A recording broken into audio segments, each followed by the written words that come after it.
Delin, mulai di play aja video yang Job to Go, terus nanti jam 2 pas di admitin semua ya pesertanya.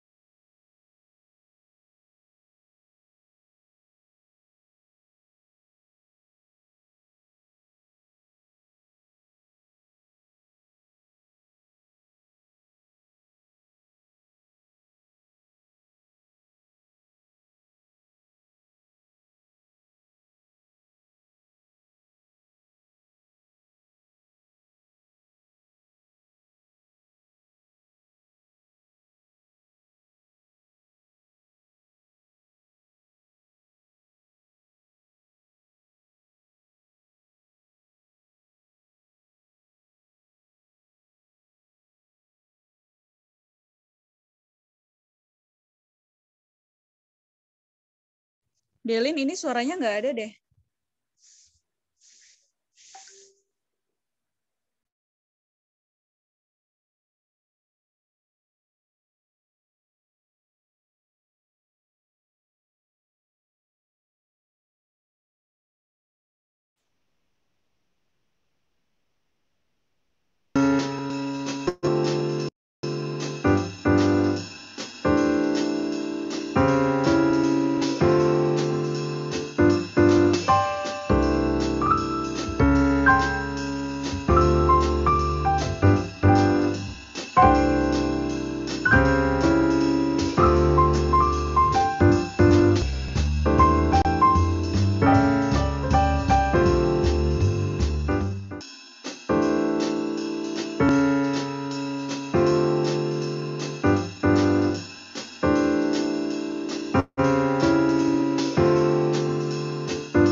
Temanku pernah cerita tentang aplikasi pegadaian digital.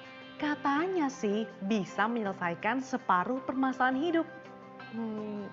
Masa iya sih? Tapi karena penasaran, jadinya aku download deh. Registrasinya gampang banget. Fitur-fiturnya bikin aku jatuh cinta. Dulu tiap habis gajian aku pasti belanja. Tapi sejak kenal aplikasi pegadaian digital, aku jadi tahu nih, ternyata ada fitur tabungan emas pegadaian. Aku jadi bisa update harga emas setiap hari. Aku jadi semangat nih buat nabung emas yang bisa dimulai dari Rp50.000. Terus ada fitur jual emas juga. Cairnya nggak pakai lama. Dan untuk orang tersayang, aku nggak transfer uang lagi, tapi transfernya emas. Yang lebih seru lagi, emasnya bisa aku cetak dalam bentuk batangan atau tukar dengan perhiasan.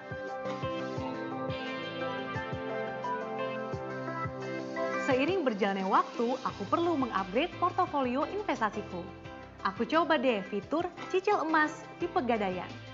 Bedanya dengan tabungan emas, kalau cicil emas cocok banget buat aku yang disiplin merencanakan masa depan. Aku bisa pilih emas batangan yang aku suka dan besarannya sesuai dengan kemampuan. Angsurannya tetap sampai lunas meskipun harga emas naik dan bisa dicicil hingga 36 bulan. Baru kali ini beli emas batangan dengan mudah dan fleksibel, cukup dari smartphone. Yah, paket dataku mau habis. Tapi aku kan bisa beli pulsa dan paket data di Pegadaian Digital. Aku juga bisa bayar listrik, bayar air, sampai tagihan telepon. Sekarang hidupku benar-benar jadi mudah. Ya ampun, ternyata di Pegadaian Digital juga ada pembiayaan ibadah haji loh. Hanya dengan jaminan emas batangan dan perhiasan udah bisa daftar haji. Canggih banget kan? Bersyukur banget aku memilih emas batangan dan tabungan emas sebagai pilihan investasiku. Karena kalau lagi butuh, gampang banget buat dicairin. Dan ada fitur booking gadai. Jadi nggak perlu antri saat di outlet. Tabungan juga bisa digadai loh. Cairnya cepet banget. Tapi jangan lupa upgrade akun premium ke outlet terdekat. Karena aku sudah menjadi nasabah Pegadaian, aku bisa tebus, perpanjangan, dan bisa minta tambah pinjaman. Cukup dari aplikasi Pegadaian Digital. Gak nyesel deh kenal aplikasi Pegadaian Digital. Yuk, download aplikasi Pegadaian Digital sekarang. Biar hidupmu makin mudah. Pegadaian.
Kapan punya pembayaran? Halo Sobat Kerja, selamat siang, selamat datang di webinar karir. yang diselenggarakan oleh Job to Go dengan UMR. Perkenalkan, saya Adimas yang akan memandu acara webinar live pada hari ini. Webinar kali ini merupakan rangkaian acara dari Virtual Job by Job to Go. Apa sih Job to Go itu? Buat sobat kerja yang belum tahu nih, Job to Go adalah perusahaan yang bergerak di bidang teknologi yang mengkolaborasikan hubungan antara pencari kerja dan perusahaan. Di mana fitur-fitur unggulan Job to Go adalah yang pertama, pengguna dapat registrasi dengan waktu yang cepat dengan hanya waktu 3 menit. Lalu pengguna bisa mencari pekerjaan di sekitar lokasi yang diinginkan. Dan sambil menunggu proses verifikasi profil, pengguna juga bisa nih menambah ilmu pengetahuan seputar dunia kerja di Job to Go Academy. Untuk informasi lebih lanjut, sobat kerja bisa follow kami di Instagram, yaitu @jobtogoid. Sebelum mulai, saya ingin menginformasikan bahwa bagi sobat kerja yang aktif bertanya, nantinya juga akan berkesempatan untuk memenangkan satu sesi karir klinik yang akan diselenggarakan pada tanggal 30 Oktober bersama HR berpengalaman kami. Pada karir klinik, sobat kerja nanti bisa curhat tentang apapun terkait karir maupun pendidikan kamu. Dan juga untuk mahasiswa UMN, dipersilakan untuk hadir sampai akhir acara, karena nanti akan ada link evaluasi untuk mengisi poin SKKM yang ada di kolom chat. Link ini juga akan hanya dibuka 1 jam setelah acara ini selesai. Oh iya, pada webinar kali ini juga ada yang spesial nih, karena bagi peserta yang mengikuti webinar siang ini akan diberikan free pembukaan tabungan emas dengan saldo yang ada di dalamnya, dengan misi form yang ada di kolom chat. Oke, jadi hari ini kita pengen bahas apa sih? Jadi hari ini kita akan membahas tentang financial planning yang akan dibawakan oleh Mas Rizky Ramadeni. Beliau adalah Asisten Manajer 2 Departemen Institusi Pemerintahan Divisi Hubungan Kelembagaan PT Pegadaian. Dan saya mau ingatkan kembali nih pada bahwa akan ada sesi tanya jawab setelah pemaparan materi. Dan bagi sobat kerja yang punya pertanyaan bisa drop di kolom chat dulu. Oke, tanpa menunggu lama lagi, mari kita sambut pembicara kita yaitu Mas Rizky. Untuk Mas Rizky, dipersilahkan. Baik, terima kasih Mas Adimas atas kesempatannya juga. Baik, Assalamualaikum warahmatullahi wabarakatuh. Selamat siang, salam sejahtera bagi kita semua. Om Swastiastu, Shalom, Namo Buddhaya, salam kebajikan. Luar biasa nih rasanya kesempatan pada siang hari ini diberikan sebuah ruang untuk berdiskusi dan juga menyapa teman-teman atau sobat kerja ya biasa dipanggil ya di Job to Go biasanya sobat kerja nih. Pada siang hari ini kita mau berbincang-bincang sedikit mengenai financial planning dan juga terkait investasi yang ada di Pegadaian seperti itu. Nah, pada siang hari ini mungkin teman-teman di sini kebanyakan juga sedang mengisi waktu luangnya untuk mencari kerja ataupun sedang mengikuti arahan dari universitas yaitu Universitas Multimedia Nasional. Di siang hari ini juga rasanya kurang lengkap juga nih kalau misalkan kita belum berkenalan. Baik, perkenalkan terlebih dahulu, nama saya Rizky Ramadeni. Saya saat ini menjabat sebagai Asisten Manajer 2 pada PT Pegadaian di Divisi Hubungan Kelembagaan, tepatnya pada Departemen Institusi Pemerintahan. Luar biasa sekali amanah yang diberikan pada saya saat ini yang cukup luar biasa, dan ditambah lagi bisa berbagi sharing juga nih, sharing kepada teman-teman terkait bagaimana mengelola keuangan dan juga tentang produk investasi di Pegadaian. Mungkin langsung aja ke materi pada siang hari ini yang akan saya bawakan.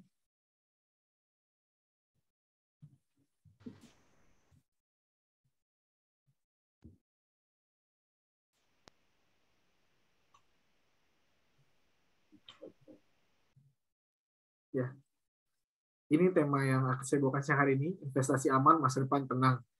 Jadi memang banyak tahapan yang perlu diketahui dan juga dijalani baik perseorangan individual maupun perusahaan ataupun company besar dalam menyesuaikan diri, menyiapkan masa depan. Siapa sih yang tahu tentang masa depan gitu kan biasanya.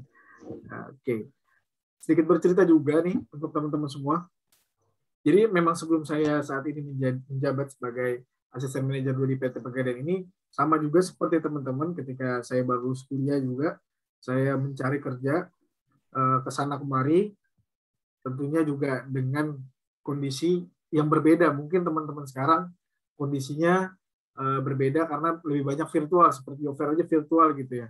Kalau zaman saya dulu job fair-nya masih offline atau luring gitu ya, datang ke sebuah expo, kita datang, kita lihat-lihat nih pekerjaan apa yang paling sesuai dan biasanya dijelaskan oleh teman-teman. Itu juga mungkin yang dilakukan oleh Job2Go pada teman-teman semua menjadi wadah dan platform. Dan itu lebih mudah ya tentunya ya. Lebih mudah ketika tidak perlu harus mencari kerja ke sana kemari, tapi bisa duduk dari rumah ataupun dari working space gitu ya, untuk mencari pekerjaan yang sesuai. Pada era itu saya harus mencari kerja ke sana kemari sampai akhirnya saya diterima di Pegadaian gitu. Jadi waktu saat itu saya profile nih, saya coba mengetahui dulu nih pekerjaan yang paling tepat dari yang cocok untuk saya kira-kira apa gitu kan. Ternyata saat itu ada program dari PT Pegadaian itu namanya Management Development Program. Nah itu memang sebuah program yang disiapkan untuk lulusan baru ataupun ya fresh graduate ataupun entry level ya waktu itu ya sebutannya.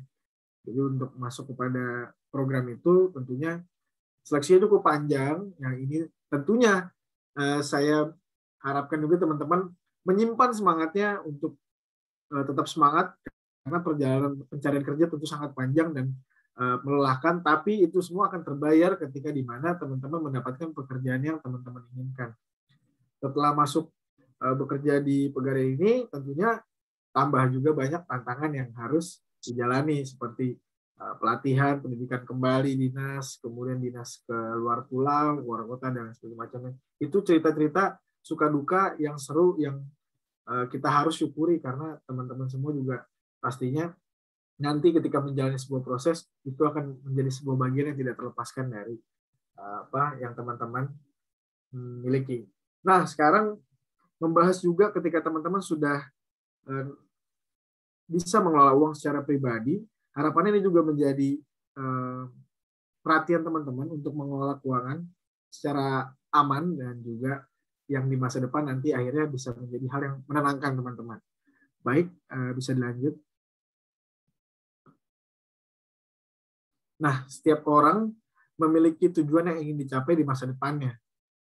Sekarang pertanyaannya gimana nih teman-teman? Udah punya mimpi yang ingin diwujudkan atau belum? Dan gimana cara teman-teman untuk mewujudkannya gitu? Pastinya saat-saat ini udah mulai nih ngebayangin masa depan pengen punya rumah, pengen punya kemudian mobil mewah, ingin membangun keluarga ya kan? Ingin membangun keluarga yang tentunya keluarga kecil, keluarga harmonis dan juga di dalam usia muda ini rata-rata juga ingin memiliki keluarga muda gitu. Terus yang keempat ada traveling, keliling, misalkan keliling Indonesia ataupun keliling dunia, itu kan mimpi besar seseorang gitu ya. Dan yang terakhir ada ingin beribadah gitu, misalkan yang Muslim ke tanah suci ataupun yang Nasrani misalkan Yerusalem dan lain sebagainya, Vatikan dan lain sebagainya macamnya. Itu kan wisata rohani juga dan juga ingin menyempurnakan lah ibadah yang sudah dilakukan pada saat ini. Nah, kira-kira udah punya mimpi, sekarang pertanyaan gimana cara mewujudkannya? Nah, tentunya ini hal yang perlu teman-teman ketahui. Selanjutnya, boleh.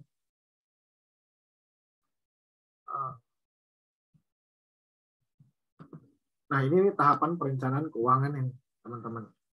Pada kondisi saat ini, tentunya kita harus aware nih dengan tahapan-tahapan ini. Kenapa harus aware? Karena ini akan mempengaruhi pada outputnya nantinya ketika teman-teman sudah memiliki penghasilan dan juga sudah memiliki aset gitu ya, bagaimana cara pengelolaannya gitu.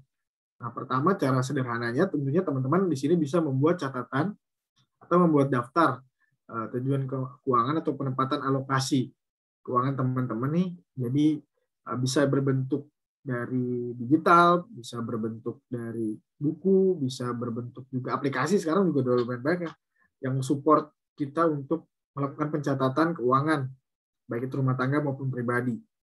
Nah, setelah kita catat, tentunya kita harus pandai-pandai juga mengendalikan penggunaan anggaran ini. Ketika anggaran ini sudah teralokasikan tadi, kita juga harus bisa mendrive-nya nih, kita mau arahkan kemana gitu.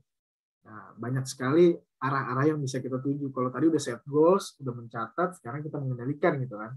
Setelah itu kita mempersiapkan. Tentunya tidak serta-merta yang semua kita cita-citakan akan berjalan mulus dan berjalan lancar sesuai keinginan kita. Tentunya ada faktor-faktor yang tidak bisa kita prediksi yang akan muncul di kemudian hari. Ini yang menjadi tantangan baru lagi, seperti kondisi-kondisi yang saat ini kita alami, pandemi gitu kan. Kita harus mempersiapkan dana darurat ini gitu kan untuk kita kelola menjadi dana cadangan kita gitu. Yang keempat, kita perlu bijak juga nih dalam menentukan pengeluaran dan saat kita mengeluarkan uang atau meminjam uang untuk berhutang gitu. Ini kita tentunya perlu bijak dan juga jangan sampai kita lost control dalam melakukan hutang gitu kan. Tentunya kalau melakukan hutang untuk hal yang produktif tentu dianjurkan gitu ya. Tapi dalam kondisi seperti ini dianjurkan untuk bijak dalam pengelolaan perhutangan yang akan dijalani oleh teman-teman. Seperti itu. Jadi 4 tahapan ini bisa dilakukan kecil-kecilan aja teman-teman, dari diri sendiri maupun dari keluarga maupun pertemanan ataupun saudara. Bisa sebagai teman sharing juga nih, kalau teman-teman di rumah ini ada keluarga yang sama-sama lagi nabung, itu lebih asik lagi. Dalam arti kita punya teman untuk saling mengingatkan dalam hal mempersiapkan masalah perencanaan keuangan seperti itu. Selanjutnya, nah ini pengelolaan cash flow yang sehat. Ini secara umum ya teman-teman, karena masing-masing orang memiliki kebutuhan dan keperluan masing-masing yang berbeda-beda.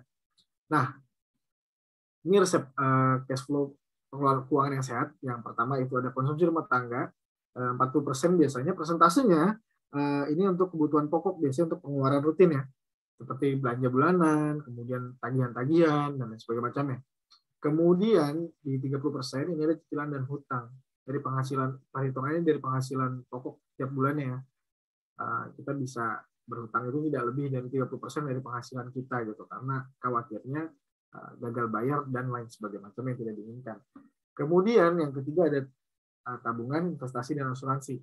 Ini bisa kita alokasikan untuk yang tadi, seperti dana darurat yang sudah dibahas sebelumnya. Harapannya ini bisa jadi tindakan preventif ketika kita mengalokasikan di awal. Jadi memang kalau kita kalau melakukan menyimpan dana darurat itu disiapkan, bukan disisakan gitu. Kita sudah melakukan alokasi terlebih dahulu, bukan sisanya seperti itu. Dan yang keempat itu untuk kegiatan sosial.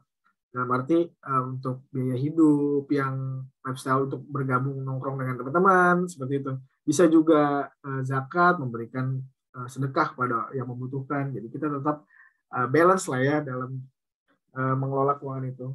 Dan sebagai garis besarnya ya teman-teman perlu nih kayaknya mulai mencatat pengeluaran dan mulai menyusun rencana cash flow pengeluaran teman-teman mulai dari sekarang, karena yang akan dirasakan di kemudian hari ataupun yang dampak dari sekarang adalah yang hari ini kita lakukan. Ketika kita tidak melakukan apa-apa, ya hari nanti juga akan kita tidak mendapatkan apa-apa seperti itu.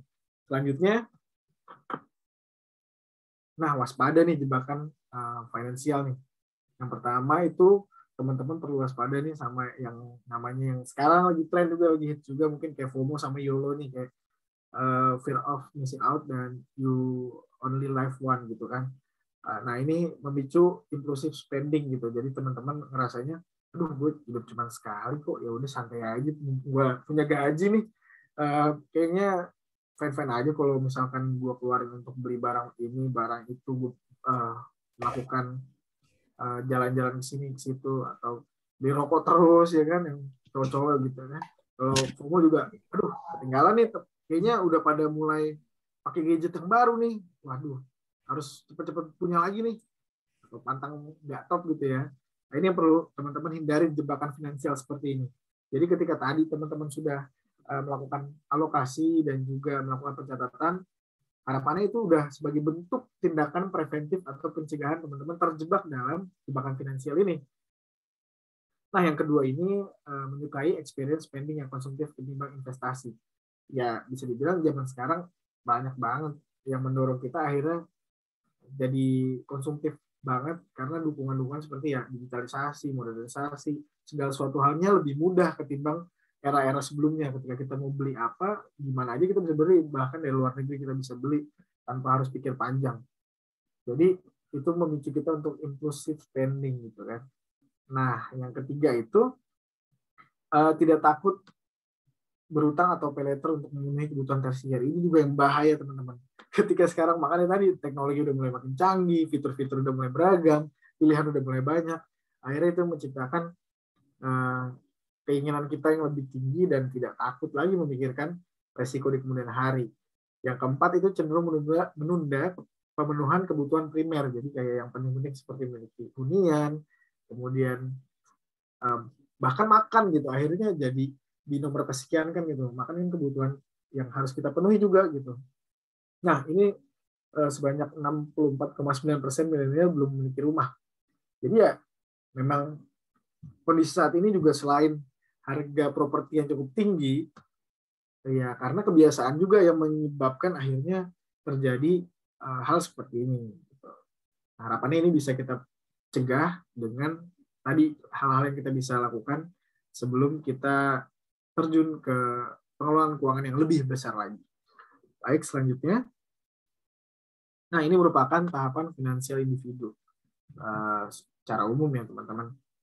Jadi kalau dari usia 0 sampai 20 biasanya ya kita sampai 30 juga dari single sampai dengan menikah, membangun keluarga, persiapan pensiun, dan sampai masa pensiun itu terbagi menjadi 3 tahapan gitu. Tahap yang pertama itu basic wealth protection. Dalam usia yang produktif ini kita biasanya mulai memahami nih biaya hidup, dana darurat, social lifestyle cost, dan basic insurance. Kemudian ada investasi nih gitu. Yang akhirnya harus kita pahami secara mau tidak mau, suka tidak suka seperti itu kan. Kemudian di tahap kedua kita mengakumulasikan harta kekayaan kita setelah kita memulai bekerja, memulai berusaha bisnis gitu kan. Akhirnya kita mengakumulasikan itu untuk apa sih gitu kan? Pasti tentunya untuk persiapan di hari tua kita nanti.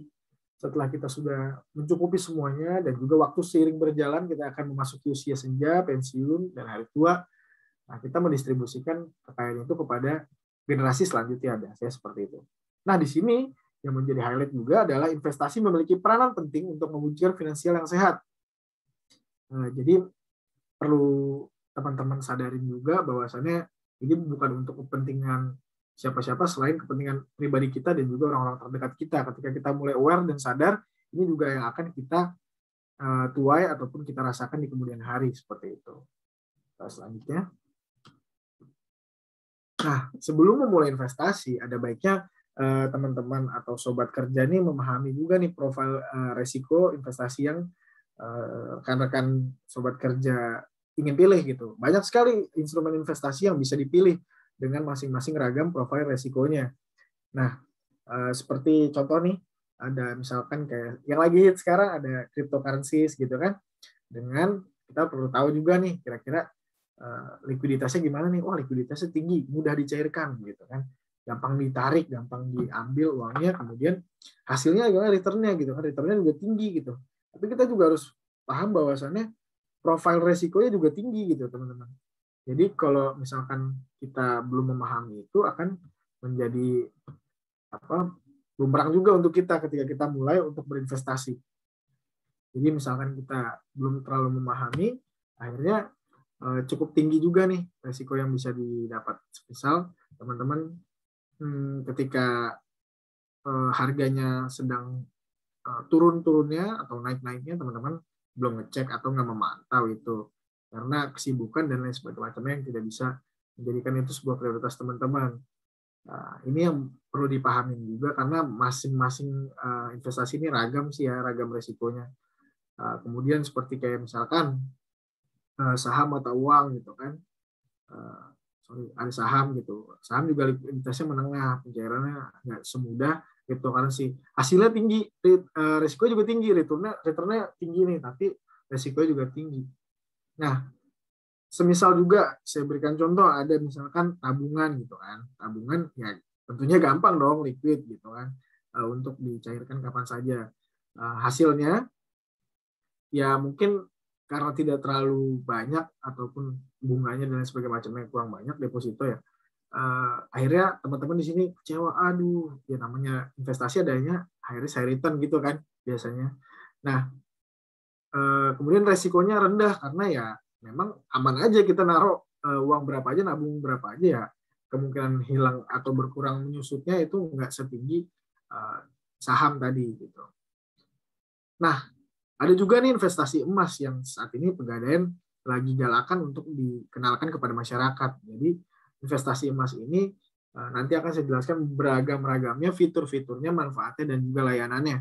Nah, emas di sini memiliki likuiditas yang tinggi karena siapa sih sekarang yang nggak menampung emas? Teman-teman ketika punya emas kepingan ataupun emas digital di Pegadaian tentunya bisa menerima gitu.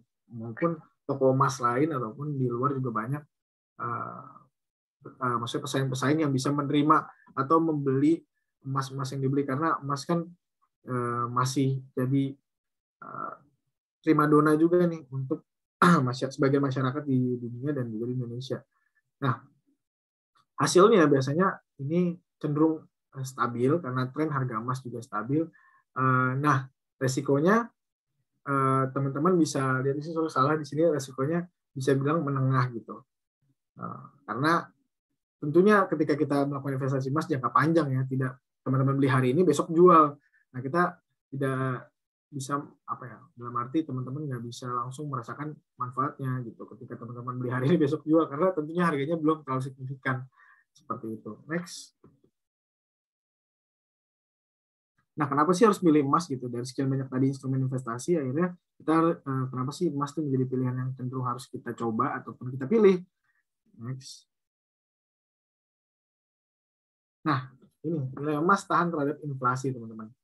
Jadi ketika harga emas itu cenderung stabil dan trennya bertumbuh, tapi harga-harga yang lain cenderung semakin menyusut gitu ya, bisa dibilang kayak gitu. Apalagi terdampak masalah-masalah global seperti COVID ini, kemudian perekonomian global juga dan sebagainya macamnya. Next, saya coba kasih gambaran untuk ya di sini ada tren harga emas dalam kurun waktu 14 tahun terakhir gitu ya. Jadi teman-teman bisa lihat di sini trennya bahwasannya harga emas itu memiliki kecenderungan untuk terus bertumbuh dan meningkat selama 14 tahun ini, tapi memang di tahun 2013 sempat turun harganya karena terdampak itu krisis global dan lain sebagainya macamnya yang melanda dunia. Akhirnya harga emas sedikit menurun dan langsung kembali tumbuh lagi di tahun selanjutnya di 2014 sampai pada tahun 2020 kemarin. Saya ingat sekali tahun 2020 kemarin itu di bulan Maret harga emas itu sudah mencapai angka di 1 juta rupiah per gramnya. Dan fluktuatif sampai 2021 ini tercatat harganya itu 930.000. Nah, ini bisa jadi pertimbangan juga untuk teman-teman yang ingin memulai menabung emas atau memulai menyicil emas. Ini ketika kita menyimpan emas dalam kurun waktu sekitar di atas 5 tahun, kita udah mulai bisa ngerasain manfaatnya. Ketika saya mulai bekerja itu, harga emas per gramnya itu di 400 ribuan. Sekarang sudah 900 ribu kan per gramnya, jadi lumayan signifikan dan juga bertumbuh terus harga emasnya seperti itu. Ini untuk tren grafik harga emasnya. Selanjutnya, nah ini analogi sih teman-teman untuk harga emas versus ongkos naik haji ya gitu ya. Jadi di tahun 2010 ongkos naik haji itu 31 jutaan, harga emas per gramnya 357 ribuan. Nah, gram emas yang dibutuhkan sekitar 87 gram untuk kita ongkos naik haji pada tahun 2010. Tapi jika dibandingkan dengan 2021, harga emas menjadi 930.000 per gram. Kemudian ONH-nya juga naik nih jadi 44 juta, dan itu cuma perlu setengahnya aja teman-teman untuk ongkos pergi naik haji gitu. Jadi memang sangat signifikan untuk perbandingannya. Seperti contoh juga seperti harga emas versus harga kambing. Jadi sejak tahun 571 harga emas satu dinarnya 22 karat, karat aslinya ya biasanya, dan gram aslinya 4,25 gram, itu bisa dapetin 1 ekor kambing. Dan nggak berubah sampai tahun 2021, harga 1 dinar ini bisa membelikan 1 ekor kambing seperti itu teman-teman. Jadi memang kalau teman-teman menyimpan atau membeli, menginvestasikan asetnya kepada emas, insya Allah sih nggak rugi seperti itu ya. Karena pinter-pinter kita untuk melihat kondisi harga pasar emas, tapi tentunya trennya tadi sudah diberi contoh juga, trennya cenderung naik terus seperti itu. Selanjutnya, nah ini juga analogi untuk sepeda motor ya teman-teman. Pada tahun 97 harga sepeda motor unitnya tuh satu unitnya 5 juta rupiah. Gram emas saat itu 200 gram emas sama dengan 5 juta gitu untuk mendapatkan satu unit motor gitu. Bayangin kan, kalau kita konversikan di tahun 2021 dapat 13 unit sepeda motor dengan gram emas yang sama. Tapi tentunya dengan rupiah yang berbeda gitu kan. Karena harganya waktu itu harga emasnya 25.000 per gram. Harga emas sekarang 900 sampai 1 jutaan. Jadi memang itu merupakan salah satu keunggulan dan juga sangat bisa dibilang manfaat dari menabung emas secara jangka panjang seperti itu. Selanjutnya, nah pembelian emas di Pegadaian ini membantu perencanaan masa depan yang lebih baik karena kita harus punya rencana seperti itu teman-teman. Selanjutnya, nah ini ada 2 produk unggulan kami di Pegadaian. Jadi produknya itu ada Pegadaian Tabungan Emas. Nah, tabungan emas ini adalah layanan pembelian dan penjualan emas dengan fasilitas titipan. Jadi dititipkan kepada Pegadaian. Setiap rupiahnya yang ditabungkan akan dikonversikan menjadi gram emas yang dimiliki oleh teman-teman. Jadi pembelian emas ini mulai dari 0,01 gram itu bisa atau setara dengan 10 ribuan ya. Sekarang kalau harga emasnya 1 jutaan tadi. Jadi teman-teman udah bisa nabung nih mulai dari 10 ribuan 0,01 gram. Ini jadi siapa aja sekarang udah bisa nabung emas gitu kan, ya cuman orang-orang tertentu aja gitu. Dan Pegadaian memfasilitasi ini gitu. Yang kedua, waktu dan jumlah nilai top up-nya fleksibel. Jadi teman-teman mau nabung kapan aja di mana aja itu bisa gitu. Karena sudah didukung juga dengan Pegadaian Digital Service yang kita jelaskan lagi. Yang ketiga, ini saldo emasnya dapat dicetak secara fisik di Gadai, kemudian juga dijual dan transfer. Jadi bisa dicetak, bisa digadai, bisa dijual, dan bisa ditransfer. Jadi teman-teman nggak perlu bingung lagi nih. Jadi Pegadaian udah memikirkan nih kalau kita udah startnya untuk membeli emas akan berakhirnya kira-kira seperti apa. Dalam arti akan saya kemanakan emasnya ketika saya sudah punya emas yang cukup banyak seperti itu. Nah, kita di sini sudah memikirkan juga kalau teman-teman mau mencetak itu atau diturunkan menjadi sebuah warisan, menjadi legacy, itu bisa. Ketika teman-teman atau sobat kerja nih nggak pengen menjual itu, tetap ingin memiliki aset itu, bisa digadaikan dan bisa ditebus di hari-hari kemudian. Misalkan teman-teman ada rezeki lagi dalam waktu dekat ataupun waktu lambat, bisa diperpanjang juga kan, bisa kalau digadai gitu. Terus kalau memang ya udah mau dijual juga bisa gitu kan. Jadi banyak opsi gitu. Nah, yang keren juga kayak di perbankan ini bisa ditransfer gitu. Bisa ditransfer ke sesama pemilik rekening tabungan emas. Yang kedua nih, selanjutnya ada produk unggulan kami juga yaitu Pegadaian Cicil Emas. Cicil Emas ini adalah pembiayaan kepemilikan emas batangan untuk personal dan kelompok arisan dengan beragam fitur pembayaran. Nah, jadi Pegadaian juga udah bisa melayani pembelian emas secara arisan nih ketika teman-teman pengen menyambung tali silaturahmi yang sudah lama terputus karena pandemi, akhirnya kembali reuni lagi dengan teman-teman lama, teman-teman SMA, kuliah, ataupun teman-teman sekolah dulu, dengan yuk kita mulai arisan emas yuk gitu. Udah bisa loh di Pegadaian, dengan 6 orang misalkan, syaratkan dengan 6 orang, kita mulai untuk menabung, atau mencicil emas batangan ini, yang tiap bulannya akan didapatkan oleh masing-masing anggota kelompok arisan tersebut. Dan keunggulan selanjutnya yaitu jaminan karatase 24 karat yang bersertifikat nasional dan internasional. Jadi teman-teman nggak perlu ragu lagi kalau udah punya emas batangan yang tadi hasil arisannya tadi, ini udah dijamin karatasenya 24 karat, kemudian bersertifikat nasional dan internasional seperti itu.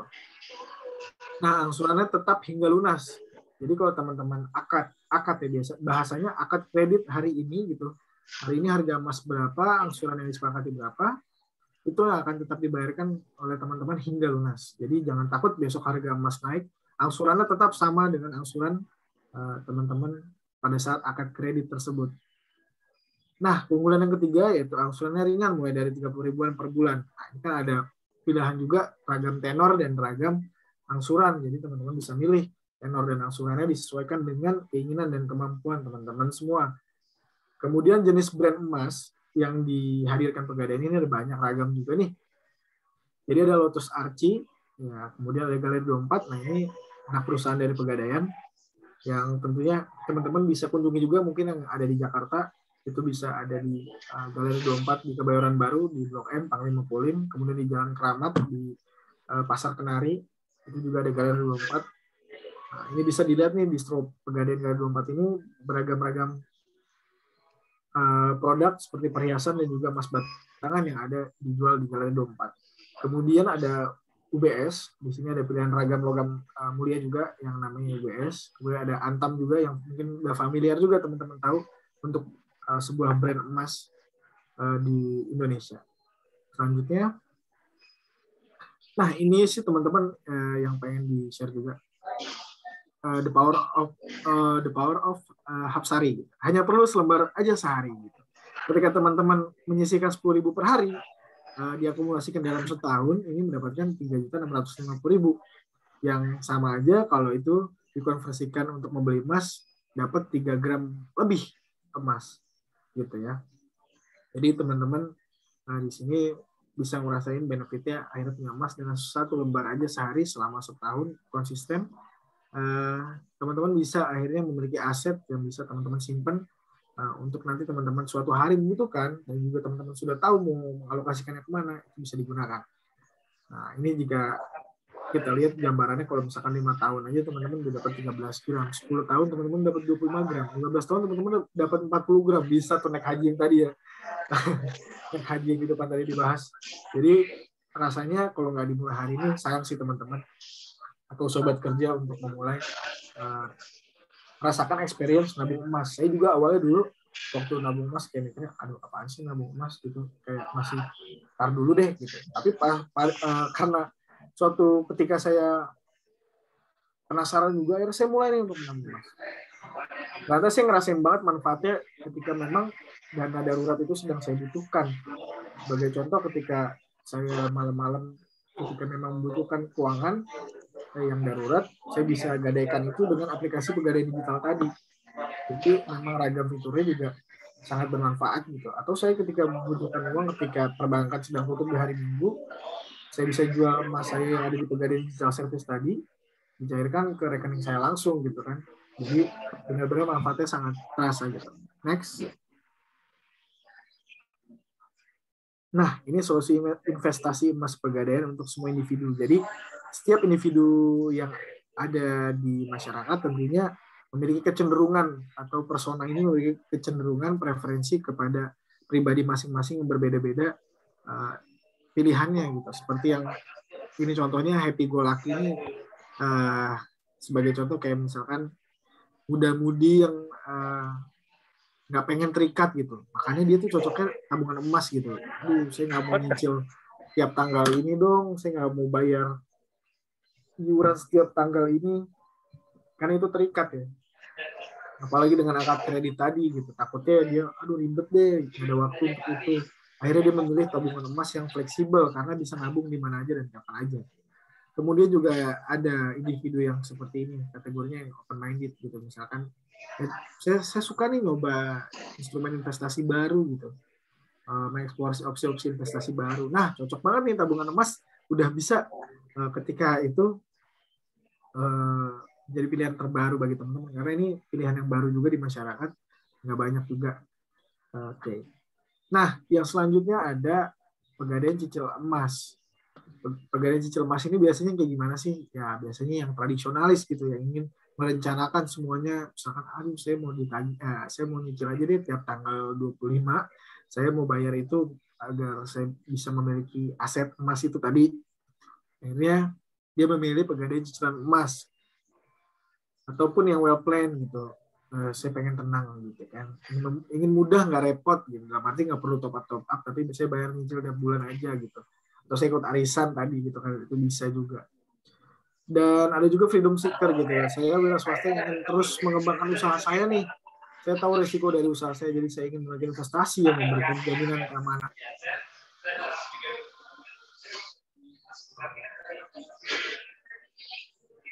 Oke. Panitia, apakah ada trouble? Apakah suara saya terdengar?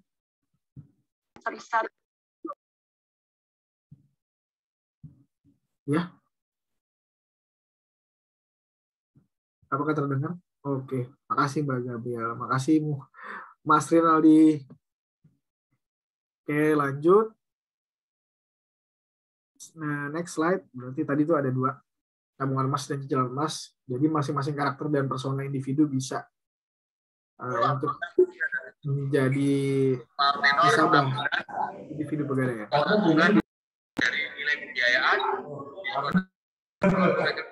ya Oke, next Mbak Gabriel mungkin.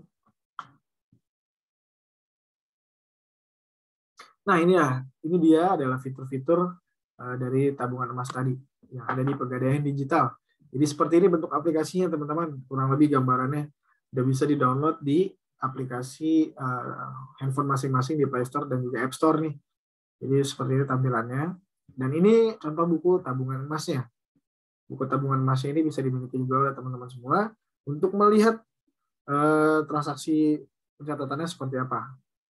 Nah, ini keunggulan fitur-fitur dan layanan yang ada di Pegadaian Digital Service. Yang pertama, bisa beli emas mulai dari 0,1 gram, mencetak emas menjadi ragam fitur brand, mencicil perhiasan dengan jaminan saldo tabungan emas.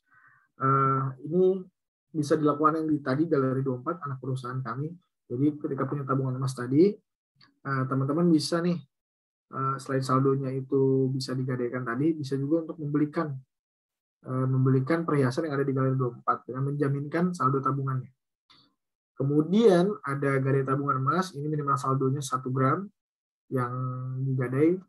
Jadi teman-teman udah bisa gadai secara digital dari aplikasi, jadi satu genggamannya udah bisa mendapatkan ragam fitur dan experience. Kemudian transfer emas ke semua pemilik rekening tabungan emas, dan yang terakhir menjual emas dengan dicairkan dalam bentuk rupiah. Dijual langsung ditransfer ke rekening yang didaftarkan oleh teman-teman pada aplikasi Pegadaian Digital yang ada di depan. Oke, itu merupakan fitur-fitur layanan dan keunggulan dari produk Pegadaian yang bisa di-sharing pada siang hari ini sama teman-teman. Mungkin next, Mbak. Nah, jadi ada sedikit quotes gitu kan. Salah satu investasi yang bermanfaat adalah ilmu di dalam diri yang diaplikasikan. Sehingga segala sesuatu apapun itu kalau hanya diucapkan dalam niat tapi tidak berani untuk memulai maka akan sia-sia. Nah, sekarang waktunya nih menjadi generasi pandai punya rencana bersama Pegadaian, karena teman-teman tadi udah banyak juga di-sharing mengenai bagaimana sih tahapan perencanaan finansial individu gitu. Bagaimana sih profil resiko yang kiranya teman-teman bisa ketahui sebelum memulai, dan apa aja sih produk-produk yang bisa digunakan di Pegadaian dengan profil dari teman-teman gitu. Teman-teman profil yang seperti apa yang lebih cocok kemana tuh bisa langsung teman-teman aplikasikan. Tambah lagi di siang hari ini menuju sore ya. Saya juga nggak sendirian, saya juga ada Mbak Retsi di sini yang nanti bakal support teman-teman ketika teman-teman ingin tadi kan free pembukaan tabungan emas, nanti bisa langsung hubungin Mbak Retsi seperti itu. Dan nanti juga kalau memang teman-teman pengen coba produk yang lain, itu juga bisa melalui saya ataupun Mbak Retsi nanti gitu. Misalkan teman-teman nanya-nanya ataupun di Pegadaian itu ada apa sih? Wah, banyak teman-teman. Jadi kalau bicara produk di Pegadaian sekarang kita betul-betul udah menyasar ragam segmen gitu. Kita sedang mencoba juga untuk gadai efek atau gadai invoice saham gitu ya. Kita juga mengembangkan kredit pembiayaan bermotor, itu ada amanah yang rate-nya bisa diadu dengan leasing dan juga perbankan di luar seperti itu. Jadi memang beragam sekali sekarang yang Pegadaian lakukan untuk mencoba menjadi perusahaan pembiayaan yang menjadi pilihan utama bagi masyarakat, yang bisa menjadi pilihan yang masyarakat juga akhirnya menjadikan prioritas ketika ingin membutuhkan modal dan juga pembiayaan seperti itu. Next. Iya, mungkin itu aja materi yang bisa saya sampaikan. Mungkin kurang lebihnya mohon maaf bila ada salah-salah kata. Selanjutnya mungkin dilanjutkan di ruang diskusi bila mana teman-teman ada yang bertanya ataupun langsung bertanya mengenai produk pegadaian ataupun mengenai materi tadi. Mungkin itu saya kembalikan ke Mas Adimas. Oke. Baik, terima kasih banyak Mas Rizky. Wah, keren banget ya. Menarik dan insightful banget lah pokoknya. Jujur dari aku sendiri sih aku banyak banget dapat ilmu yang belum aku tahu sebelumnya. Gimana nih dari Sobat Kerja dapat pencerahan nih? Setelah ikut webinar barusan, ada apa aja nih bisa didapat? Yuk, langsung aja kita open nih sesi Q&A-nya. Untuk Sobat Kerja yang ingin bertanya, boleh banget langsung resen dan bertanya kepada expertnya nih. Oh ya, ini juga ada beberapa ya. Tadi ada yang bertanya di kolom chat. Mungkin boleh saya bantu bacakan ya, Mas ya. Yang pertama dari Pak Isfarhan dari Medan. Potensi utama. Bagaimana kedudukan seorang financial planner pada kliennya? Dan di mana financial planner bekerja? Oke, mungkin boleh langsung dijawab, Oke, Mas. saya langsung izin menjawab ya, Mas Adimas. Silakan, Luar biasa nih, Mas Faiz Farhan dari Medan. Horas dulu ya. Saya 2 tahun di Kota Medan kemarin dinas dan baru aja ke Jakarta di tahun 2021 ini. Jadi masih hangat rasanya saya mendengar Kota Medan gitu kan. Luar biasa nih. Pertanyaannya adalah bagaimana kedudukan seorang financial planner pada kliennya dan di mana financial planner bekerja gitu ya. Sebetulnya ini pertanyaan yang Mas Faisal arahkan sebetulnya kalau dikembalikan lagi ke profesi saya, tentunya saya sejujurnya memang bukan financial planner, tapi saya di sini membagi sharing mengenai financial planning yang bisa teman-teman lakukan dan juga teman-teman jalankan. Nah, kebetulan memang berdasarkan juga pengalaman dan juga produk yang ada di perusahaan pegadaian ini memang erat kaitannya dengan produk financial planner tadi. Jadi ada instrumen investasi dan lain sebagainya. Nah, kalau ditanya secara umum gitu, menurut pendapat saya aja gitu ya, Mas. Gimana sih kedudukannya financial planner untuk kliennya gitu? Tentunya dia harus seperti dokter sih, menurut saya harus ada di tengah-tengah, tidak berpihak kepada siapa-siapa. Dalam arti perlu mengetahui dulu kondisi keuangan yang ada pada kliennya. Jadi betul-betul harus mengetahui dulu nih hulu ke hilir keuangannya seperti apa. Nah, biasanya profesi ini juga secara profesional kan memang ada gitu, khusus untuk menangani pengelolaan keuangan secara general gitu. Dan di mana financial planner bekerja gitu biasanya. Ya tentunya biasanya ada di konsultan, dia mendirikan sebuah perusahaan konsultan maupun bekerja di perbankan umumnya biasanya ada tuh financial planner gitu yang biasa menjadi memberikan sebuah advice kepada nasabahnya. Biasanya nasabah-nasabah prioritas utamanya seperti itu, Mas. Mungkin itu Mas Faiz. Kebetulan kalau untuk profesi saya sendiri yang tadi dibilang, saya kebetulan di asisten manajer 2 di PT Pegadaian Persero di divisi hubungan kelembagaan. Kebetulan yang berurusan berkaitan dengan kemitraan dan juga partnership kerjasama. Tapi tadi lagi kembali saya saat penerimaan itu masuknya ke dalam program MDP gitu, Management Development Program. Jadi saya emang dilatih dan ditempa untuk bisa di segala medan. Dalam arti seperti itu contohnya. Seperti saya mungkin ketika saya ada di operasional gitu, di operasional saya harus bisa. Kenapa saya harus bisa? Saya harus punya view dan landscape itu karena suatu hari nanti saya akan mungkin berada di tempat itu. Kemudian di supporting dalam artian di bagian yang saat ini saya duduki gitu. Saya saat ini di supporting, bukan di operasional, jadi bisa memberikan advice strategik perusahaan dalam bidang lini bisnis yang saya duduki saat ini. Jadi umumnya waktu saya di Medan dulu justru saya berada di semi itu hybrid dalam arti di setengah operasional, setengah juga di supporting gitu. Saya jadi bisa melihat atau bisa memberi kebijakan, bisa juga saya terjun dalam hal tersebut gitu. Nah, mungkin itu sih kalau dari saya ya tadi untuk jawaban Mas Faiz. Mudah-mudahan terjawab Mas Faiz. Mas Dimas. Oke, baik. Terima kasih atas jawabannya, Mas Rizky. Untuk Mas Faiz, apakah ada tanggapan? Dijawab, Bah. Horas, Mas. Salam dari Binjai. Salam dari Binjai, Mas. Oke, mungkin kita bisa lanjut ya, Mas ya, ke pertanyaan selanjutnya. Oke, mungkin saya boleh bacakan. Halo Mas, saya mau tanya, idealnya seorang laki-laki berumur 25 tahun, posisinya saat ini harus di mana? Seperti apa pada umumnya? Semisal gaji per bulan 4 juta per bulan, dengan pengeluaran kos, bensin, makan, dan lain-lain. Jika seorang tersebut menargetkan menikah di usia 28 tahunan, tanpa mengandalkan dana orang tua, apakah sudah aman dengan pendapatannya tersebut? Oke, ini pertanyaan dari Mas Muhammad Rinaldi. Mungkin boleh dijawab, Mas. Luar biasa. Terima kasih, Mas Dimas. Makasih juga buat Mas Muhammad Rinaldi. Biasanya panggil Mas Naldi nih kayaknya. Makasih Mas Naldi, pertanyaannya luar biasa banget. Detail banget nih. Jadi kalau untuk idealnya seorang laki-laki berumur 25 tahun posisinya saat ini, pada umumnya gajinya 4 juta per bulan dengan pengeluaran kos bensin dan lain-lain. Oke Mas, jadi kalau tadi di materi saya sih saya bagikan ke dalam proporsi skala prioritas yang bisa dilihat juga tadi itu ada pembagiannya 40, 30, 20, 10 itu mungkin rumus yang umum, tapi bisa juga di-customize atau disesuaikan dengan kebutuhan kita nih. Misalkan ternyata pengeluarannya tagihannya belum cukup besar dan belum cukup tinggi.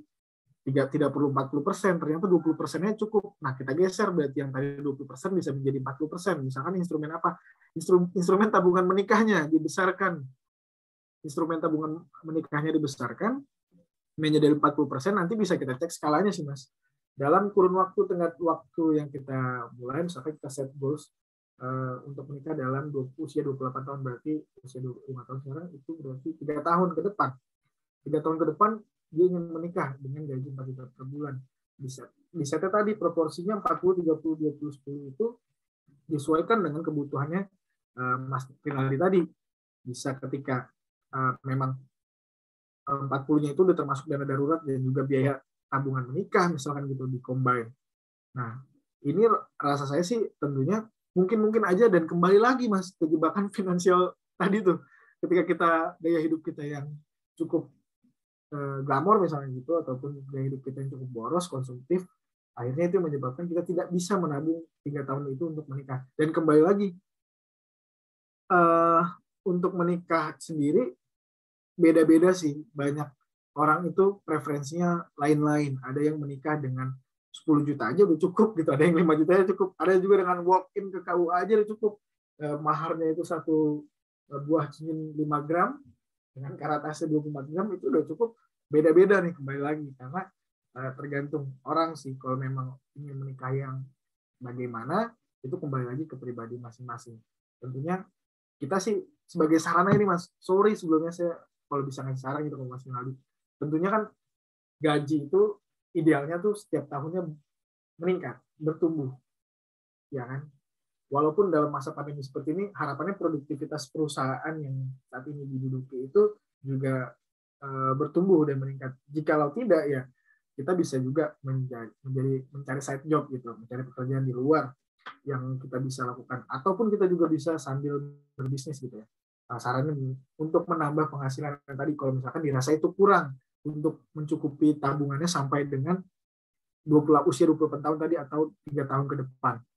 Nah, ya mudah-mudahan pengaturan pengelolaan keuangan ini ketika disesuaikan dengan tadi, Mas udah mulai mencatat, tadi kan di materi itu ya, mencatat, mengendalikan, mengarahkan, dan menyiapkan, insya Allah sih bisa untuk merealisasikan keinginan ataupun cita-cita atau set goals yang udah Mas Rinaldi siapkan tadi.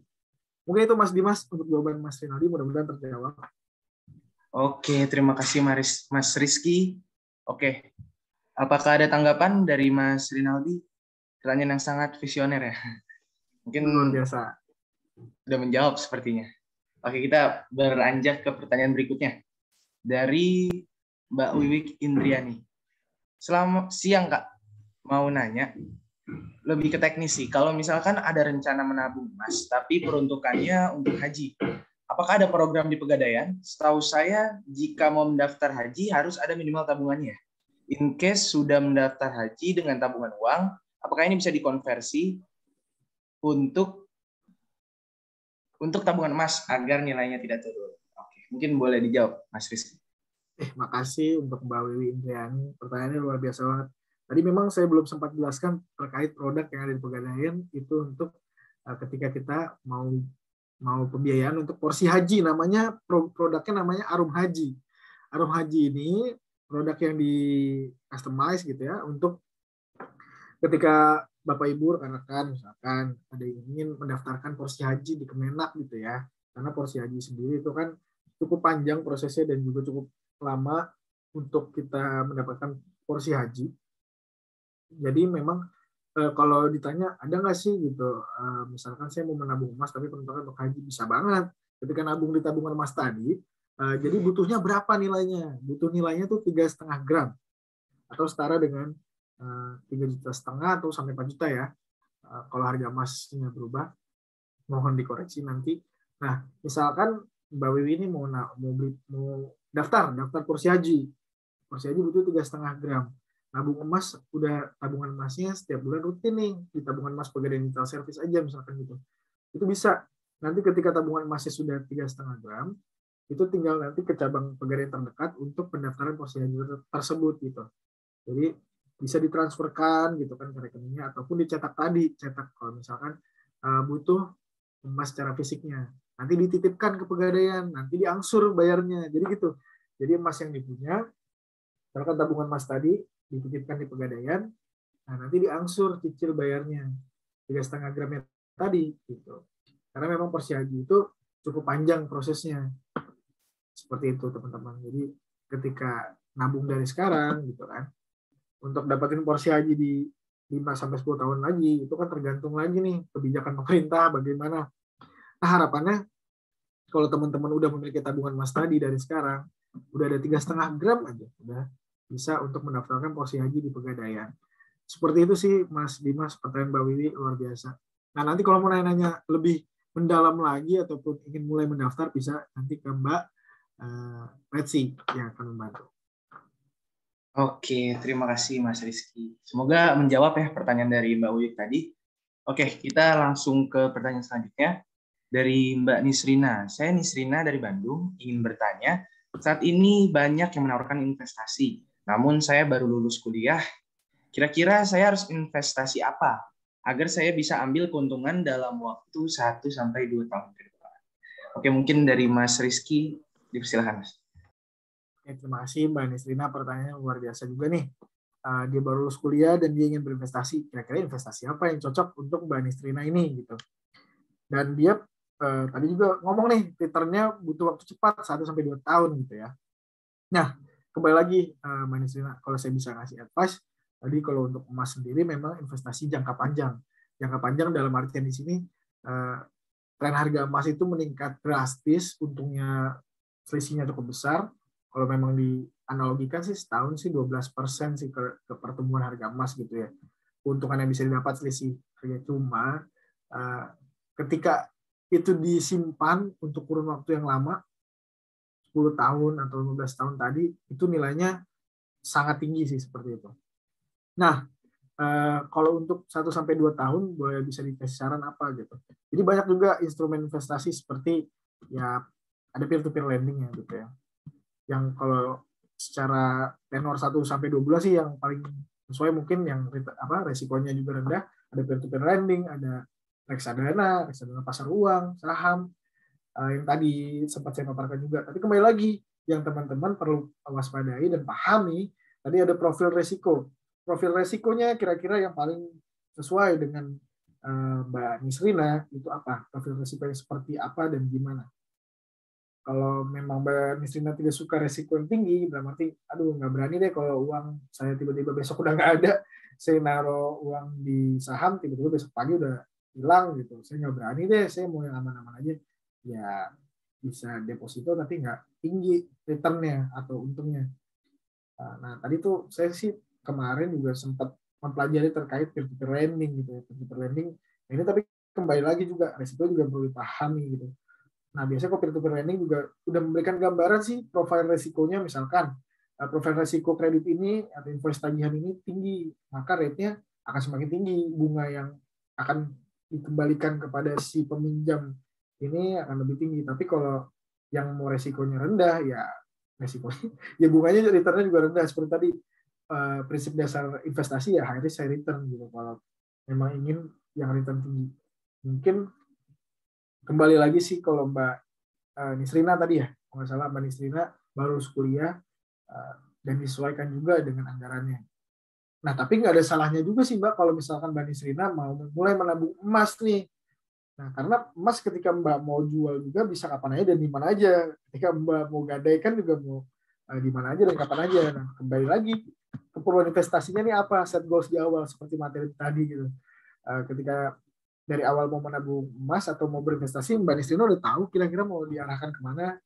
Nah, kalau memang sudah tahu ya udah bisa tergambar tuh investasi yang paling tepat apa kira-kira. Mungkin itu Mas Dimas, kalau untuk Mbak Nisrina pertanyaannya luar biasa banget. Oke, terima kasih Mas Rizky. Berarti sudah menjawab ya pertanyaan dari Mbak Nisrina. Oke, selanjutnya ada yang bertanya nih, absennya mana? Iya, wajib tuh isi absen tuh. Oke, itu pertanyaan sangat baik ya. Udah BTW ini absennya udah ada di bawah ya buat Kabupaten Tangerang Faisal Rizky. Bisa langsung ngisi linknya. Oke, kita ke pertanyaan selanjutnya. Dari Mbak Kanaya. Halo Mas, saya Kanaya. Saya baru lulus SMA dan penghasilan hanya uang jajan dari orang tua. Hehe. Oke. Kalau untuk investasi emas bagusnya tabungan emas atau cicilan emas ya? Oke, terima kasih. Mungkin boleh biasa. Udah mulai tertarik untuk menabung emas. Berarti ini aja dari pemaparan materi yang tadi, berarti ilmu yang akan diaplikasikan ini insya Allah akan menjadi manfaat dan akan menjadi pahala juga nih untuk kita semua yang sore hari ini ada di ruang Zoom meeting ini. Ketika udah bertanya, wah Mas, saya udah mau mulai berinvestasi emas yang mana nih kira-kira? Sebetulnya nggak ada yang salah sih ketika mau mencoba dua investasi itu. Lebih bagus lagi ketika melibatkan juga orang tuanya dalam investasi tadi kalau untuk cicilan emas. Tapi kalau untuk tabungan emas ini bisa banget nih untuk Kanaya nih ya. Nah Kanaya nih ketika baru SMA gitu kan, uangnya cuma dari orang tuanya gitu. Kira-kira investasi yang emas yang tepat dari mana? Bisa banget tabungan emas karena tadi ada the power of hapsari, ya. Hanya perlu selembar aja sehari gitu. Ketika ada 10.000, ada uang 10.000 tadi bisa secara kontinu ataupun rajin nih Kanaya top up saldo tabungan emasnya itu udah menjadi tabungan emas yang aktif dalam arti produktif. Jadi Mbak Kanaya nih udah punya aset secara tidak langsung yaitu berbentuk emas di tabungan emas tadi, dan dari fitur beragam dan layanannya sudah bisa juga untuk dialokasikan ketika mau dijual, digadai dan juga ditransfer tadi, dicetak juga bisa gitu kan. Jadi nggak ada salahnya kalau Kanaya mau mencoba untuk investasi tabungan emas gitu. Jadi mulai dari 10.000 aja juga udah bisa kan. Jadi tagline-nya siapa aja sekarang udah bisa nabung emas seperti itu. Mungkin itu Mas Dimas, mudah-mudahan bisa menjawab Mbak Kanaya. Oke, terima kasih. Mungkin ini masih sama sih, masih relate sih sama aku Mas. Karena aku kan sekarang lagi kuliah ya, cuma penghasilan masih dari uang jajan gitu. Nah ini mungkin bisa ya buat tabungan ya Mas ya. Bisa banget. Nah kan nanti fasilitasnya dibukain nih, disupport nih sama Mbak Retsi nih, jadi secara gratis. Kalau di luar tuh buka tabungan emas berbiaya gitu. Berbiaya dalam arti pembukaan tabungan emas pertama itu biasanya ada biayanya 100.000 tadi untuk apa? Untuk biaya maintenance 1 tahun. Biaya maintenance 1 tahun itu nilainya berapa? 30.000. Kalau di perbankan kan per bulan ya, di perbankan per bulan tuh 15.000 atau 30.000 beda-beda. Nah kalau di Pegadaian itu cuman 30.000 1 tahun gitu untuk biaya pemeliharaan barang yang dititipkan di Pegadaian. Nah 100.000 itu untuk saldo di awal juga, 50.000 tadi untuk pembukaan. Nah, pada siang hari ini, sore hari ini, luar biasa teman-teman dapat kesempatan untuk free buka tabungan emas dari Pegadaian. Jadi, udah nggak ada alasan lagi nih buat nggak hapsari ya. Nah, selembar aja sehari kayaknya udah memungkinkan banget nih teman-teman. Ya Mas Dimas ya. Ini aku boleh ikutan kali ya? Boleh banget Mas Dimas. Mas Dimas berarti dari UMN juga atau? Aku dari Undip Mas. Wah, dari Undip jauh Semarang. Oke. Ini mungkin tadi ada sedikit tanggapan nih dari Mas Rinaldi. Nah, benar sekali Mas untuk memendam gaya hidup seorang. Oke. Nah, itu juga mungkin boleh saya tambahin ya, Mas Rinaldi. Benar, Mas. Jadi untuk memendam hasrat itu tadi, kita juga harus membedakan ada dua. Ada yang namanya keinginan dan juga ada yang namanya kebutuhan, Mas. Nah, yang biasanya kita nggak bisa kendalikan adalah keinginan. Padahal yang harus kita cukupi adalah kebutuhan. Sebagaimana contohnya misalkan, keinginan kita ingin punya PlayStation 5 gitu kan. Siapa yang nggak pengen gitu kan. Dan punya PS5, tapi itu bukan kebutuhan kita, bro, gitu kan. Kita harus lebih peduli sama itu belum punya aset. Ya, hasil survei tadi kan 20% milenial tidak memiliki aset investasi. Ya mudah-mudahan dengan kegiatan literasi ini, sharing-sharing ini, teman-teman udah mulai aware dan sadar bahwasannya pentingnya memiliki investasi beragam instrumen apapun, yang penting udah punya gitu ya. Itu sih Mas Dimas, mudah-mudahan bisa menjawab juga Mas Rinaldi tadi. Oke, bener banget sih. Berarti tadi yang bagian-bagian harus menghilangkan FOMO dan YOLO tadi ya, Mas ya? Betul, luar biasa. Oke, mungkin aku izin lewat iklan dulu, Mas, bentar. Boleh. Beritahukan kepada teman-teman nih, kalau misalkan Silakan. bahwa peserta yang mengikuti webinar tadi sudah disampaikan juga oleh Mas Rizky akan mendapatkan free pembukaan tabungan emas dengan saldo emas di dalamnya. Nah, di sini sudah ada linknya. Tadi mungkin teman-teman ada yang belum akses linknya. Form ini digunakan juga untuk absensi kalian guna mendapat sertifikat. Oke, mungkin kita lanjut lagi ke pertanyaan.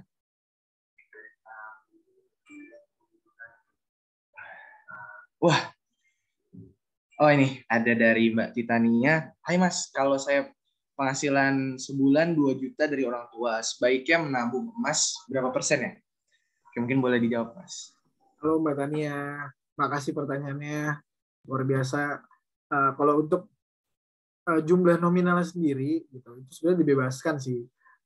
Jadi jangan pernah membuat stereotip ataupun menciptakan sebuah pandangan bahwasanya aduh aku nabung cuma 50.000 lagi sebulan gitu kan, kapan bisa terkumpulnya, kapan kayanya, kapan punya asetnya gitu. Jangan pernah berpikiran kayak gitu. Justru yang kayak gitu, justru kita ketika menilai dengan konsisten, kita menabung dengan konsisten, itu yang justru orang lain belum tentu punya sense itu gitu. Orang lain tuh belum tentu sama seperti itu ketika orang lain di luar. Yang penting nominalnya besar tapi repetisinya jarang atau nabungnya jarang. 1 juta tapi 1 tahun, atau 50.000 tapi itu setiap hari gitu, atau setiap bulan. Mending 50.000 yang rutin daripada yang 1 juta belum tentu 1 tahun gitu kan, masih 2 tahun sekali atau 3 tahun sekali yang dia belum tahu gitu kapan bisanya. Lebih baik emang set bosnya, kalau misalkan tadi 2 juta ya penghasilannya, 20% itu ada di 200.000. Tapi kalau dirasa nilai itu terlalu besar, nggak masalah, di-adjust lagi nih, disesuaikan lagi. Di-adjust dalam arti Mbak Tania, pengeluaran per bulannya masih banyak, masih cukup besar gitu. Tapi ternyata kalau aku ternyata pengeluaran per bulan itu cuma 500.000, penghasilanku 2 juta gitu. Jadi masih sisa 1.500.000, ya nggak masalah 200.000 tadi berarti dong. Berarti udah teralokasi secara 20% gitu kan besarannya. Tinggal konsistensinya aja. Jadi perlu karena ketika kita sudah rajin, udah mengulang skema menabung ini, akan menjadi sebuah kebiasaan. Sama halnya dengan hal-hal lain yang positif seperti itu. Misalkan kita menabung secara rutin, udah menjadi kebiasaan, akhirnya kalau kita nggak nabung, kita ngerasa, aduh risih banget nih, gajian bulan ini belum teralokasi. Nah, itu sih yang banyak juga yang nggak mengalami itu. Tapi mudah-mudahan kita di sini semua yang mengalami, kita udah mulai aware dan peduli, dan risih kalau kita tidak mengalokasikan aset kita setiap bulannya untuk menabung dan menyisihkan kepada instrumen investasi yang ingin kita gunakan. Nah, mudah-mudahan Mbak Titania nggak perlu ragu lagi nilainya berapa, disesuaikan aja sama kebutuhan Mbak Tania dan keinginan Mbak Tania, set goals-nya gimana. Ketika goals yang Mbak Tania ingin tuju udah tahu, tadi kan di awal mimpinya banyak nih. Nah, sekarang gimana cara ngewujudinnya? Udah ada penghasilan rutin bulanan, tinggal dicocokin aja. Ada sebagai contoh disimplifikasi gitu. Kalau saya nabung per hari segini, dapatnya berapa? Kalau per tahun segini berapa? Per bulan segini berapa? Nah, itu udah banyak banget sekarang yang support di aplikasi gitu. Financial planner di handphone aja tuh udah banyak gitu.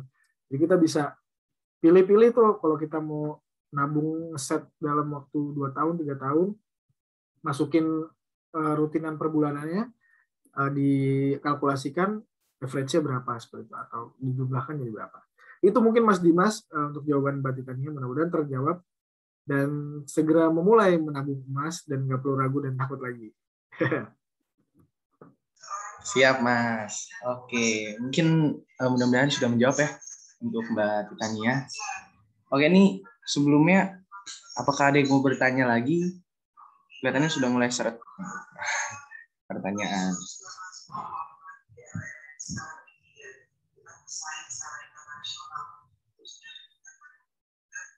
Berarti Mas Dimas di Semarang nih kedudukannya? Iya, Mas. Wah, jauh. Gimana Mas Rizky? Saya di Jakarta. Tadi yang Jakarta. bilang, tadi Mas Faiz ya, saya dari Medan itu ya kebetulan baru balik dinas dari Medan ke sini. Seperti itu, Mas. Salam dari Binjai, Mas. Salam dari Binjai, luar biasa. Mungkin itu ya. Ada yang bertanya terkait sertifikat ya tadi. Iya.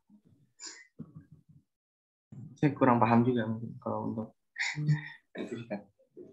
Oke, ini mungkin aku mau ngasih sedikit informasi nih buat teman-teman yang misalkan sudah mengakses linknya, nanti selanjutnya akan ada notifikasi via SMS bahwa akun kamu sudah aktif dan kamu bisa mulai cicil emas. Langsung download aja aplikasi Pegadaian Digital Service agar bisa melihat nomor rekening tabungan beserta saldonya. Oke. Oh ya Mas, mungkin nih, halo, mungkin nggak ada yang tanya ya. Ada tips and trick nggak Mas nih buat mahasiswa khusus aku itu ngerantau juga Mas, aku bukan asli Semarang. Nah, tips and trick biar gimana nih biar bisa nabung, karena sejujurnya sejauh ini itu belum bisa nabung Mas. Halo Redsi. Halo Redsi. Halo, siapa tuh? Oke, mungkin boleh minta tips and trick nggak nih Mas? Oke. Thank you juga nih Mas Dimas, akhirnya MC-nya juga yang bertanya. Oke. Untuk anak rantau ya. Tadi sih Mas, simpelnya sih gini ya Mas, kalau saran dari saya pribadi, ketika memang sulit menabung, saya juga sebenarnya pribadi yang sulit menabung. Tetapi saya mencoba formula ya. Formulanya tuh ketika saya dapat gaji atau dulu ya ke kuliah gitu, saya menyisihkannya di depan sih Mas, bukan di belakang. Kalau di belakang kan nyisain ya. Kalau ini kita sisihkan lebih awal untuk pos-pos yang udah kita siapkan. Dan jujur aja saya terbantu gitu ketika saya split gitu ya. Dalam arti split keuangan saya itu tidak hanya di satu dompet aja. Contoh gitu ya. Dalam arti misalkan ATM saya nggak cuma satu gitu. Misalkan itu split untuk kebutuhan A, B, C ada di berbagai macam ATM. Nah itu cukup membantu ya Mas. Jadi ketika kita udah sisihkan di awal, kita dapat gaji, fee, ataupun apa ya, dapat uang gitu ya, langsung kita sisihkan di awal, di depan. Nilainya besarannya berapa. Ya memang agak sedikit menyiksa sih Mas Dimas, jujur aja tuh. Menyiksanya kenapa? Karena sisanya itu yang akan kita dapatkan gitu. Jadi kita baru tahu, oh ternyata untuk belanja online itu sisanya cuma segitu gitu. Kalau kita duluan, wah punya duit, langsung belanja online. Nah nanti di terakhir, nabungnya berapa? Ya udah sisanya aja kita tabungin. Sisanya berarti kan nggak jelas tuh berapa nilainya, besarannya. Bisa jadi itu kecil banget, atau bahkan tidak sesuai dengan persentase proporsi ideal dari pembagian rumus nabung tadi. Jadi kalau boleh saran ya itu Mas, di depan kita tabung, nah siapin beberapa dompet yang kita siapin ini ada kebutuhan apa, dan ingin beli apa, akhirnya itu yang bisa digunakan. Strategi kalau saya sih akhirnya manjurnya pakai itu tuh. Setiap bulan saya akhirnya mencoba untuk melakukan pengelolaan keuangan secara pribadi yang simpel ya seperti itu sih Mas. Oke, baik. Terima kasih banyak ya Mas ya. Soalnya saya memang benar kalau misalkan saya tuh belum pernah naruh di awal, mungkin sisih di awal. Jadi kalau misalkan udah pergantian bulan nih, seperti sekarang nih tanggal 29 nih, sudah serat sekali. Tinggal nunggu awal bulan. Anak kos kayak gitu ya, udah nasi sama telur dadar aja lah. Oh, bakwan Mas. Iya. Oke. Oh ya, mungkin aku pengen nanya lagi nih Mas terkait karir di Pegadaian.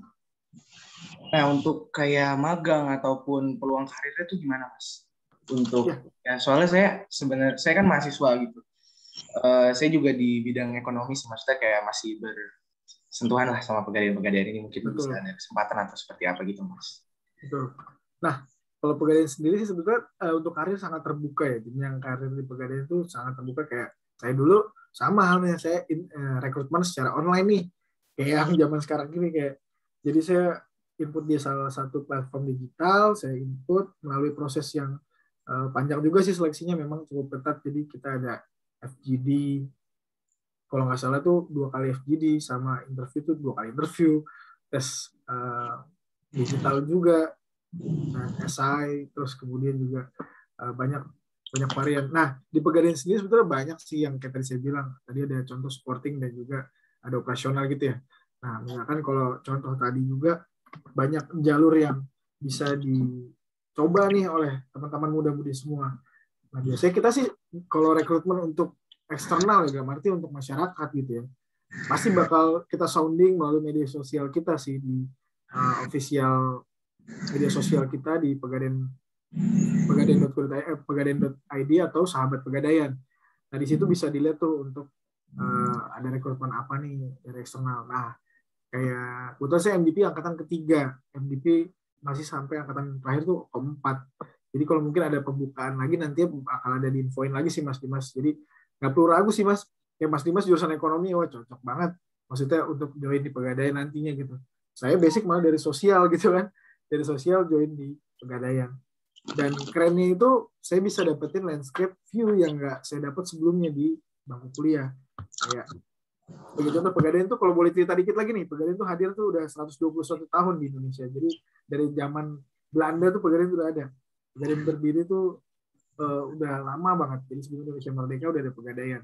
Dan dari dulu value-nya Pegadaian itu kita menjadi pilihan utama bagi masyarakat untuk kebutuhan pembiayaan mendesak. Dan kita dari secara layanan bisa dibilang Pegadaian tercepat untuk dalam pemberian pinjaman seperti itu, karena ya itu tadi barang jaminannya yang udah kita kuasai, dalam arti kita dititipkan ke Pegadaian seperti menggadaikan. Ya kan dulu kan skemanya bisnis gadai gitu ya. Nah, bisnis gadai itu akhirnya berkembang nih. Selain jadi bisnis gadai, menjadi bisnis pembiayaan. Kemudian menjadi bisnis jasa. Jadi semakin bertransformasi gitu kan, karena kita juga bagian dari BUMN juga ya, melayani masyarakat sepenuh hati gitu kan, ibarat. Nah, jadi betul-betul di Pegadaian ini berbicara karir, saya bilang banyak sekali yang baru saya dapat di sini. Menaksir emas yang semula itu nggak mungkin didapatkan di lembaga pembiayaan lain gitu ya. Karena cuma ada di Pegadaian doang tuh yang appraisal lah kalau bisa bahasa kerennya. Tapi kalau menaksir emas tuh ya seperti itu, kita harus memiliki kompetensi tersebut untuk mengetahui kadar emas, karatase emas. Jadi betul-betul karir itu di Pegadaian ya terjamin lah kalau bisa dibilang seperti itu. Kayak saya sendiri udah kemana-mana juga sih, kayak udah ke Medan sampai ke Jakarta lagi, pelatihan waktu pendidikan di Surabaya, di Malang ya. Jadi kayak seru sih kalau menurut saya menjadi bagian part of Pegadaian tuh, bangga juga gitu.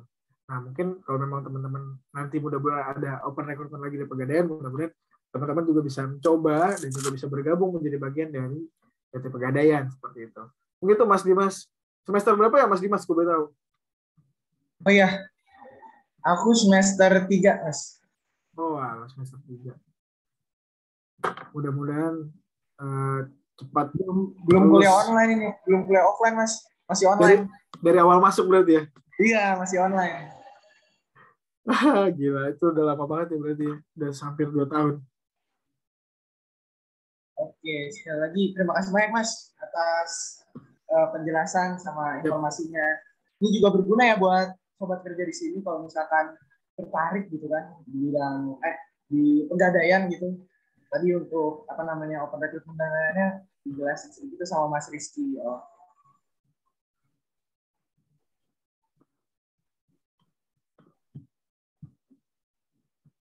Oke, mungkin karena tidak ada yang bertanya lagi, kita tutup sesi Q&A-nya. Gimana nih, teman-teman? Menarik banget ya insight tadi yang diberikan sama Mas Rizky. Sekarang momen yang ditunggu-tunggu nih. Sebelum foto bersama, kita ada pengumuman pemenang karir klinik. Setelah kami pantau keaktifannya, salah satu dari kalian dapat kesempatan untuk mengikuti karir klinik. Oke. 1, 2, 3. Mas Muhammad Rinaldi. Oke, selamat. Silahkan DM Instagram Job2Go ID dengan mengirimkan bukti screenshot saat mengikuti acara. Dan untuk teman-teman juga jangan lupa isi link absensi yang sudah tertera di kolom chat untuk mendapat sertifikat. Oke, sebelum acara selesai, mungkin kita ada foto sesi bersama nih, bersama Mas Rizky juga. Buat teman-teman boleh banget nih untuk on cam terlebih dahulu ya.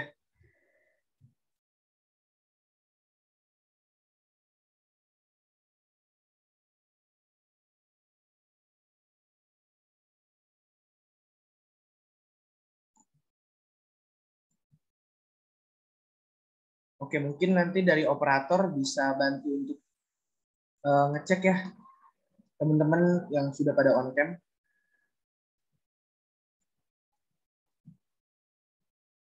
Oke, mungkin ini baru beberapa. Mohon ditunggu sebentar ya, Mas Rizky. Aman Mas, nggak masalah.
Oke, mungkin sudah ada beberapa ya dari teman-teman yang sudah on cam.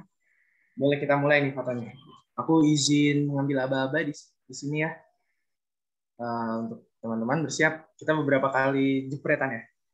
1, 2, 3. Oke. Foto lagi. 1, 2, 3. Sekali lagi. 1, 2, 3. Oke. Terima kasih banyak sebelumnya untuk teman-teman yang sudah mau on cam dan berpartisipasi dalam foto bersama. Aku juga ingin mengucapkan terima kasih banyak untuk Mas Rizky karena sudah bantu sharing-sharing informasi dan banyak banget pengalaman serta pastinya bermanfaat banget buat teman-teman sobat kerja dan untuk aku pribadi juga. Oke, juga Mas Dimas. Siap. Dan Job2Go sama teman-teman yang udah menyempatkan hadir sore hari ini. Luar biasa, mudah-mudahan jadi manfaat juga buat teman-teman di hari kemudian. Amin. Dan tentunya cepat mendapatkan pekerjaan yang teman-teman impikan dan menambahkan amin ya robbal alamin. Amin ya robbal alamin. Oke, baik, terima kasih banyak Mas. Oke, saya juga ingin mengingatkan kembali kepada mahasiswa UMN, jangan lupa untuk mengisi link evaluasi untuk poin SKKM yang ada di kolom chat. Oke, tibalah kita di akhir acara. Semoga rangkaian acara ini bisa membantu teman-teman semua nih untuk lebih matang dalam mempersiapkan karir di masa depan.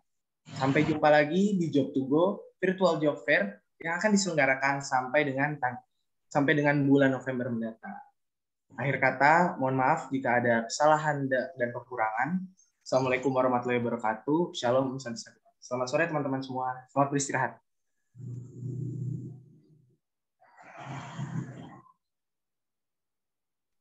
Terima kasih, Mas.